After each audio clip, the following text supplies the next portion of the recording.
Prophase is the first stage of mitosis. In it, the chromatin, containing the replicated DNA, coils and condenses, becoming visible chromatids.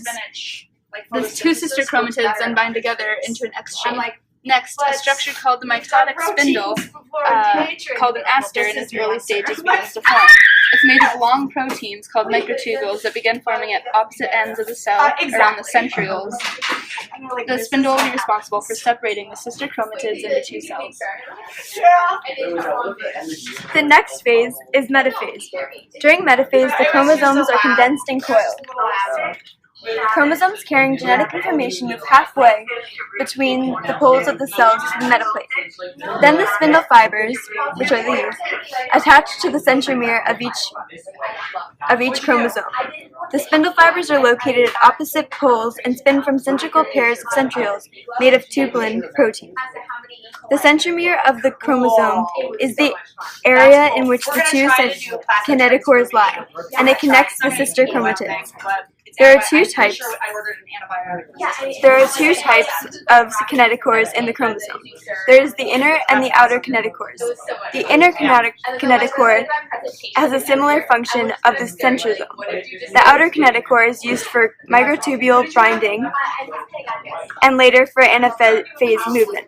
The chromosome alignment in the center is in preparation for anaphase. Anaphase. The centrosome is an organelle that is the main place where cell microtubules get organized.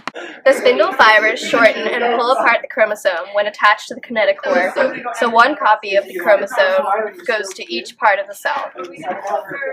This means that both daughter cells will have an exact copy of the genetic material that was in the original cell. Each chromosome is made of two chromatids.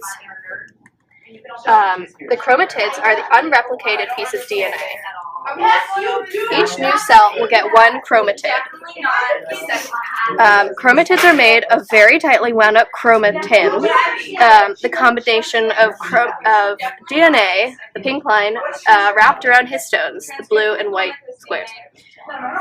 46 pieces of chromatin make a chromosome. In what is considered the final stage of mitosis, the nuclear envelope is reformed around the two sister chromatids. The sister chromatids reach opposite poles, and small nuclear vesicles form around each cell. As the nuclear envelopes reform, two nuclei are created in one cell. After telophase, cytokinesis takes place, where the cell actually starts to divide into two different cells. The cytoplasm separates, pinching into a cleavage row in the middle. Cleavage occurs by the contraction of a thin ring of actin filaments that form the contractile ring. This ring pinches and contracts until it separates the two daughter cells. Mitosis produces diploid cells, which contain two complete sets of chromosomes, whereas meiosis produces haploid cells, which contain only one set of complete chromosomes.